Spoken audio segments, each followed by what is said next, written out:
Welcome to our course on Frank Lloyd Wright and the 20th century. My name is John Lobell. I'm a professor of architecture at Pratt Institute in Brooklyn, New York. I studied architecture at the University of Pennsylvania. I've written several books, one of them on the architect Louis Kahn, Between Silence and Light, on Kahn's philosophy, and I did a book on ecology and one on the mythologist Joseph Campbell. I'm director of research for a project called Timeship, which is a life extension and cryonics facility, and I blog on technology at generativegenomics.com.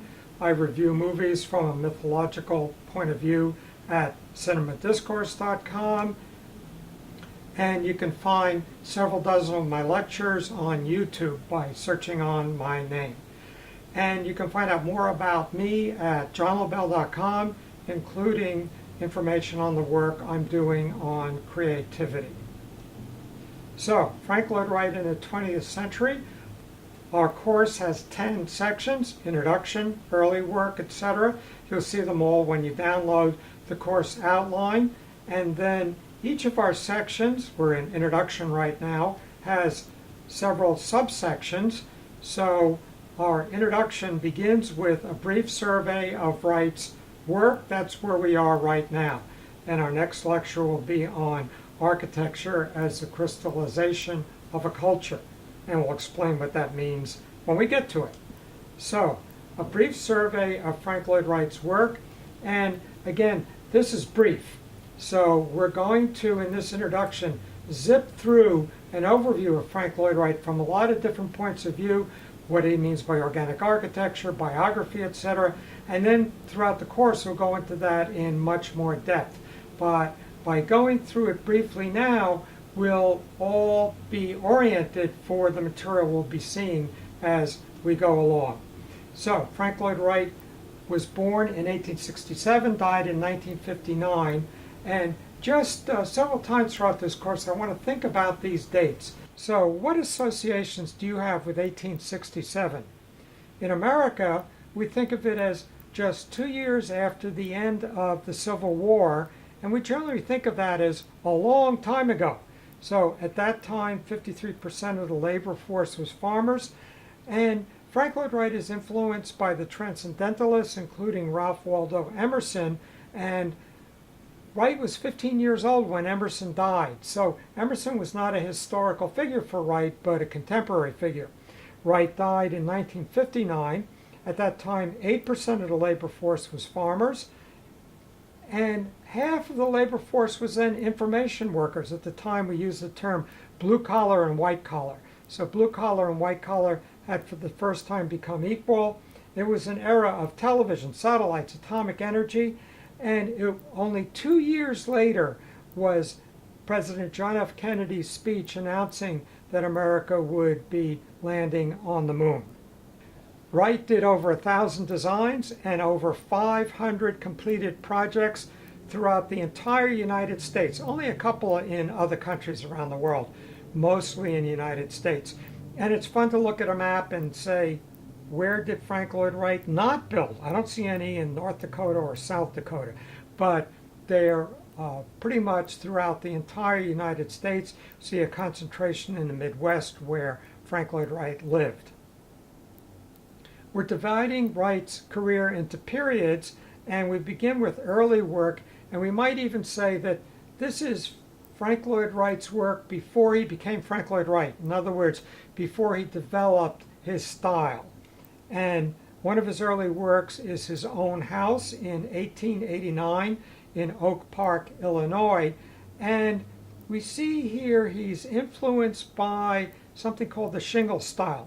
So on the left is a shingle style house by Bruce Price. The Chandler House in Tuxedo Park, New York. I flipped the image so we can see how similar they are. And it's interesting to see how architects respond to suggestions that they have been influenced by somebody. So when Frank Lloyd Wright was lecturing at Yale University, the famous architectural historian Vincent Scully asked him, "What about the influence of the shingle style on your early work?" And Wright responded, "Son, Architecture began when I started putting those houses out on the prairie. He didn't want to admit that there were any influences, but obviously early on there were.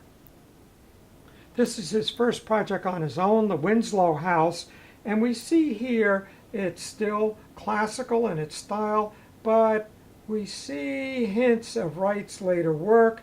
There's a low-sloped overhanging roof, and then look at the shadow that this roof is casting on the second floor. So we almost perceive it as a one-story house, and what that does is emphasize its horizontality, which is going to become an important feature in Wright's work.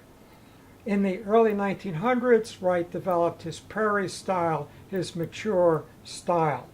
And the first prairie style house is the Ward Willett House in Highland Park, Illinois.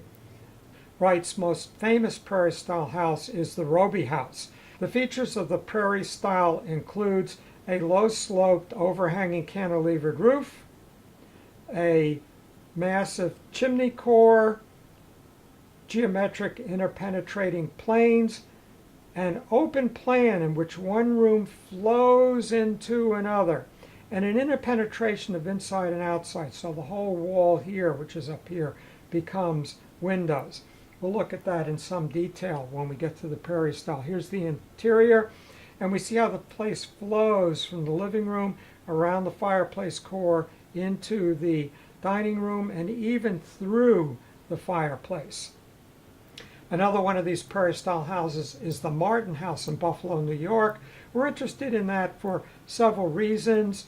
One of them is, we're going to see later, interesting patterns in the plan of this house. It's also on our minds right now because it was recently magnificently restored. So if you're in Buffalo, this is something you definitely want to visit. Wright also did several buildings that were not houses at this period. This is the Larkin Building, also in Buffalo, 1904. It's an office building, and here we see the beginning of something Wright is to develop, where he divides the building into a major space, a minor space, and then he puts the entrance in between. And then the major space has a balcony running around and a skylight in the center. Does that sound familiar? We're going to see that when we get to the Guggenheim Museum. Here is Unity Temple in Oak Park, Illinois, right near Frank Lloyd Wright's own house. And we see this pattern repeated. The major space, minor space, entrance in between, balcony running around, which is the seating, we can see right here, and then a skylight above in the center. In the 1920s, Frank Lloyd Wright did a series of what's sometimes called concrete textile houses or concrete block houses or concrete tile houses. And here he cast these concrete tiles. These are about 16 inches on a side, 3 inches thick. And then on each side there's a half round. So when you put two together, you get a hole, a circle. And through that circle he drops reinforcing bars and then stuffs them with grout to make a two-way reinforced slab. Very strong construction. It has a double wall here, which we're supposed to do in masonry construction. And this is the Millard House in Pasadena, California, the first of several of these houses. From the mid-20s to the mid-30s, Wright spent almost a decade with no work. And then in the 1930s, there was a reemergence. 1935, he does Falling Water, which launches him into major international recognition. And this is the strongest statement of his organic architecture that we'll be talking about. And we see here a continuation of this open plan with the flow of the space between inside and outside. So here we have ceiling to floor glass windows, or in this case doors, that allow the space to flow out. And at the same time, he does Johnson Wax headquarters, which re-envisions the office space, a new vision of what it should be like to work in an office. And then finally, in the 1950s, we have a summing up. Here is the Price Tower, revisits an idea he worked on in the 1920s. And Wright avoids the idea of a steel frame where we have our columns presenting a steel frame grid. Wright objected to that. and instead he has a massive core like the trunk of a tree, and then the floors cantilever out from that.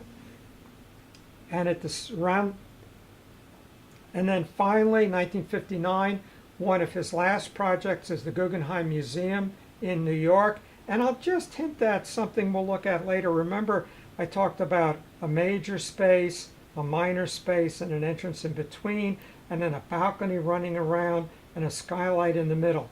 So the Guggenheim Museum is a revolutionary building, an incredible space, but it has qualities he already hinted at much earlier. We'll be talking about that kind of thing throughout the course. Finally, I want to look at the span of Wright's career, something to think about, and also think about your own life and what kind of changes you expect to live through.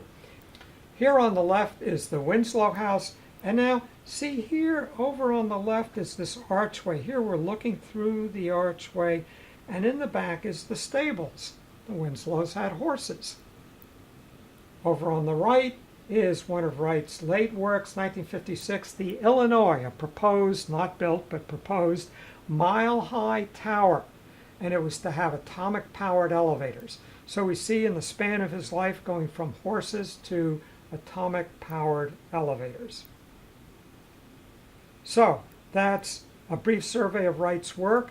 And I wanted to do that first because next lecture I want to talk about architecture as the crystallization of a culture. That's going to sort of indicate our approach to this course, that architecture is a culture rendered in form. But before I did that, I wanted you to have a quick overview and just see some of Wright's buildings so you know what we would be looking at. Thank you.